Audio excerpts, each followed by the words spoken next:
Hello students, we come to the last and final presentation of this series on modern Indian architecture, and that is the search for a new architecture part 5. Major cities are experiencing issues with regard to infrastructure, basic planning and sanitation, and there are major issues of concern even from the earlier generation with regard to these issues that is reflected in the works of architects again like B.V. Doshi and Charles Courtyard. Therefore now there is this outlook that architecture and planning ought to be looked at homogeneously. If you remember last time I talked about the smart cities vision and the PMAY scheme of the government, one looking at the overall city and one looking at housing particularly, and therefore the outlook of architecture and planning to be looked at homogeneously, realizing that working in silos for their own buildings is not going to be workable anymore. Therefore, major initiatives are needed even in urban planning by architects, not only planners. And for architects like Christopher Benninger, the focus to integrate architecture with urban planning is already there. Many are beginning to look at the larger picture within their cities, and rather than focusing solely on their individual projects. So, their project and the impact it has on the overall city and the impact it has on the environment, natural environment, are both of importance for an architect today. So there is a need being felt for architects and architecture to engage with cities. Housing, for example, is a problem, but it is also an opportunity. How growing economy and population is leading to an enormous housing need in India, and that need, at least for the economically weaker sections, is being looked after, or the initiative is being taken from the schemes like the PMAY. But there is also a rising architectural work and massive opportunities in the housing sector today, and not only because of housing but also because of other kinds of buildings that are coming up. Foreign architectural firms, their work in India and their working in India is also increasing. Cities' lack of infrastructure is also an opportunity to design and make a difference to the nation. That is why many architects who are studying, who go abroad to study architecture, so many of them are returning back to practice in India because of the challenges and opportunities that exist in our country today. So many are interested to do something to meet this challenge that we are facing in our built environment. Now let us look at the issue of conservation. There are different things that are the concern of architects today. One is the impact of the socio-cultural imprint on the city. So architecture's impact on that socio-cultural aspect of the city is important to architects today. Then there is the issue of the social responsibility of an architect. And architects such as Brinda Somaiya, Pratima Joshi and P.K. Das are working towards that. For example, this picture shows Pratima Joshi standing with these children and these women, and this actually is a community toilet that she has designed. So there are architects who are confronting such immediate challenges to our society. Then there is the work with regard to community architecture and the work in restoration or conservation of heritage structures in which architects are working. For example, Brinda Somaiya herself. And then there are architects like Nimish Patel, Parul Zaveri and Bijoy Jain, who are bringing forward the immense resource of craftsmanship and craftspeople, which is already a dying art, but they are working with enthusiasm to bring a revival in that. So there is this exploration of an Indian identity in architecture, an architecture that is true to our culture, that reflects our own socio-cultural identity, is gaining credence. Earlier, when we talked of the works of Charles Courtyard and B.B. Doshi, Raj Rival and Laurie Baker, they were international representation was through their works. India's international representation was through their works, but today there is a younger contemporary practices which are coming up, and their international recognition to Indian architecture and Indian identity is being reflected through the firms like Sanjay Puri Architects, Matthew and Ghosh Architects and Morphogenesis. Sanjay Puri, Matthew and Ghosh and the firm of Morphogenesis. The futuristic thinking is resting on both traditional ethos and the core tenets of a contextual and a responsible architecture, an architecture that is built to its context. That is another earlier presentation when I talked that in the search for a new architecture, so many architects are now focusing on local and regional problems rather than looking at architecture on a national level. It is the local problem that is proving to be more challenging, and therefore it is also leading to a diversity in our architecture. Now, one area that is really causing a critical, showing a critical growth pattern is the representation of women in Indian architecture. Now, women's participation had been there even in the past, but it is increasing much more today, and that is true for all professions because women in India are coming more and more into the workforce. If I remember my figures correctly, in an earlier presentation I had said that in 2020 the number of architects which had registered with the Council of Architecture, about 58% of them were men, or 52% were men and 48% were women. So there is a kind of a parity that is coming up. So women's participation in architecture is growing and they are making a major contribution to architecture and planning. On many forums, women are initiating changes. So we have Yuli Chaudhary, now this is an older generation, we have Sheila Sri Prakash, we have Ashwarya Tipnis, we have Gira Sarabhai of the NID design fame, we have Abha Narayan Lamba, we have Anupama Kundu, Brinda Sumaya, Chitra Vishwanath. So when we look at Urmila Yuli Chaudhary, she is one of the beginners. She worked along with in the international style architecture of Chandigarh, and she came up with examples like the Women's Polytechnic College way back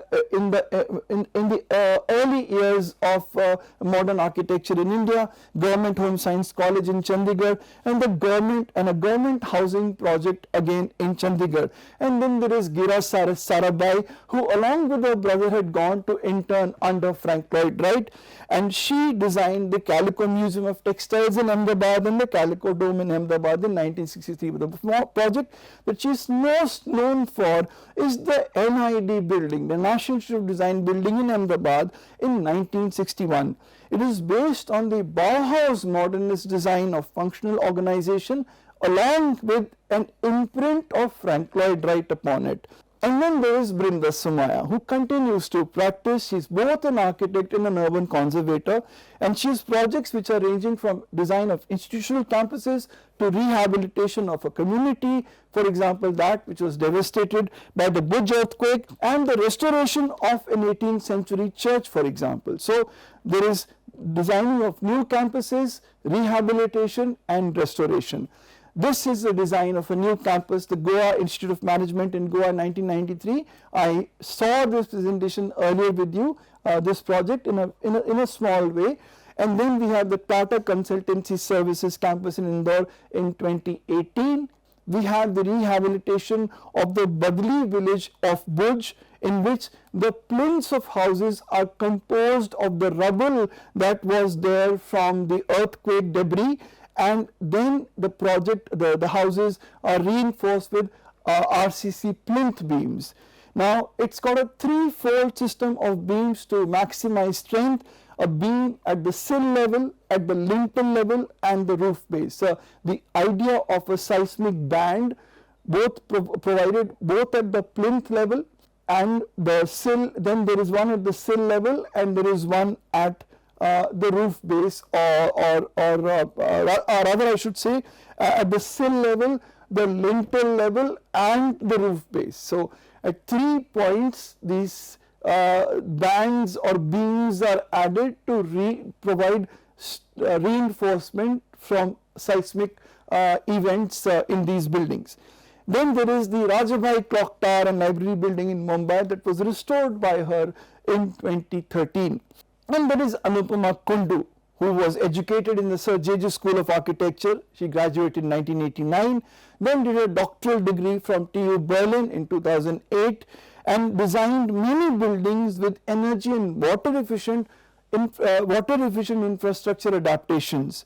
So one of her most famous projects is the Wall House at Auroville she designed in 2000, and then there is the Voluntariate Home for Homeless Children in Pondicherry in 2008, which is an innovative construction which is both low cost and environmental friendly. It has got these in situ fired mud bricks which are both durable and water resistant.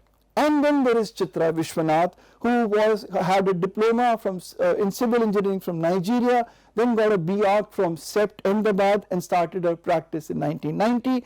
She works in ecology and ecological and sustainable architecture and gives utmost importance to the ecology of the site and the use of eco-friendly materials. The material she consistently works with is earth. And she, for example, in the Reviti School in Bangalore in 2019, the walling element was compressed earth blocks or CEBs, and for floors, roofs, she used conventional RCC. CEBs were manufactured on site. The soil was sourced from the basement of a large apartment complex that was coming up about 5 kilometers away, and the earth that was being taken out to create the basement of the project was then used here to make the CEBs, and thus it greatly reduced the material footprint and thus the carbon footprint of the project. Then she designed the Hornbill house in Tamil Nadu in 2010. It is a zero debris project because she used local mud as the main construction material.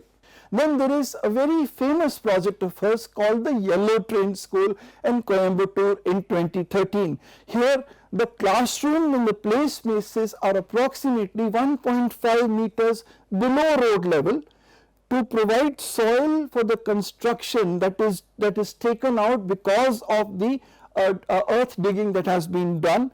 The entire roof's water is harvested, the rainwater is harvested, and the building is completely accessible from a ramp that has been created to go down into the areas, and it is more daylit and it is ventilated passively. So again here she is using soil as a construction material. So 3 projects in series where she has used earth as her primary construction material.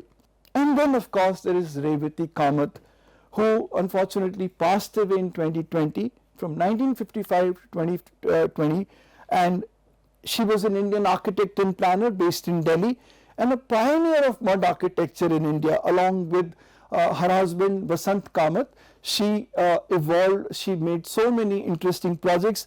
She practiced for 4 decades in sustainable design, for which she received the World Women in Arts, Architecture and Design Sustainability Award in 2018. For example, her project is the Lakshman Sagar Resort in Raipur, Rajasthan, where the materials were sourced locally. So the foundation, the entire project has these aspects in it. The foundation is in local slate, sun-dried mud bricks for the walls, local sandstone for the doors and window frames, so the bracket lintels and roof slabs, kikar or acacia wood and eucalyptus logs for the beams, local marble for the flooring, and the bathroom basins have been hewn out of solid rocks. Then there is the wellness resort called Nadu in Sonipat, Haryana, which is a unique design where all spaces are oriented towards the central water body, and the hierarchy of spaces aids natural ventilation. There is also the aspect, so this is the one segment where we looked at the rising contribution of women in Indian architecture and the critical role that they are playing as architects and planners. Coming to the point of, and this is one of the last points that I am going to make, on integration of tradition and technology. Technology being successfully integrated in design. I talked about it earlier when we were looking at the works of morphogenesis in Sanjay Puri, how traditional knowledge systems are being married to contemporary technology. Emerging architects take the ethos of Indian architecture and they are integrating it with the contemporary vocabulary, particularly technology. and this is bold and experimental architecture being done, for example, by Malik architects. These two buildings are the designs of Malik architects, amazing and abstract forms, and Planet 3 Studios. These two interiors are by Planet 3 Studios. There are many involved in critical reinterpretation of how buildings and spaces should be. You can, for example, look at the work of Khosla Associates to see how spaces are being reinterpreted, and the house I would refer to is a house that they have done in Bangalore, and you can look at that. It is called the Courtyard House. Please do look it up on the internet. So we will conclude, like I said last time, one project I talked about last time, the Lacons project by Shirish Berry. In this project, I will conclude my entire course with an upcoming project called the Rustomjee School in Mumbai by Sanjay Puri. It has got classrooms that are arranged along the periphery of a 4760 square meter wedge-shaped site, and it creates a large sheltered internal courtyard similar to what we find in traditional Indian architecture. The courtyard is also the focal point of varied activities. This actually shows us the solar path from the east going all the way towards the west, and there are tilted windows that provide a block from the south sun. This is the south sun. So the windows are designed in a manner, they are provided these sun shading devices in a manner that cut away the south sun and bring in diffuse sunlight into the school. Then when we talk of the central courtyard has got this amazing pergola over it. It is not lit, rendering the open space that is in the courtyard cool throughout the day, and facilitates cross ventilation to circulate circulation spaces and entering within the classrooms. The 4 levels of the school are surrounding the courtyard to ensure its protection from the sun, thus creating the school space as mentioned above. It is usable throughout the year. Now when we take a section through the courtyard, it shows that the classroom floors step back from the north, creating these terraces that are usable throughout the year and are protected from the south sun. This building is energy efficient, and it has within very restrictive economical constraints, that it is on a very economical budget that it has been devised. And in the northwest view, there is these trapezoidal openings towards the north. In this northwest view, trapezoidal openings toward the north, allowing for maximum diffuse light to come in from the north side, while windows on all 3 sides are designed with protective sun breakers. The southwest view, all windows on the west and east are oriented towards the north by the kind of sun shades that have been provided on them, angling them, while on the south side windows they are angled towards the east to reduce the heat gain within the building. These are examples of earlier sun breakers or sun shading devices or louvers that were provided. We have looked at these buildings, all 4 of them. We had seen the CBRI by A.P. Kanvinde. We had seen the IIC building by Joseph Allenstein, the Court of Justice building, the High Court building in Chandigarh, and this is the Assembly building in Chandigarh, having these 45-degree brise soleil, very deep veranda and brise soleil in the High Court building, and then there are the brise soleil or the louvers, the box louvers in CBRI, and the jali work in the IIC. And thus this shows the internal courtyard, the artist's imagination of the internal courtyard view of the Rustomjee School, showing you this amazing light filtering in from towards the north side, and this vast courtyard is cool throughout the year.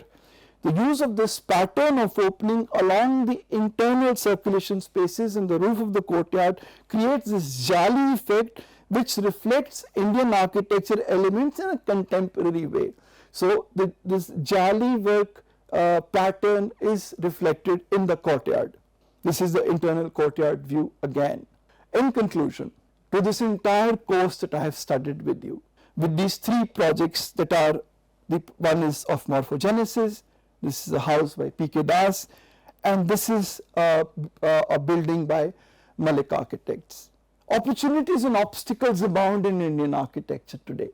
The architecture or the world of architecture that you will walk into as professionals of architecture, or that you will walk into as academicians or researchers, because research and practice are together going to bring a meaningful change in architecture and planning.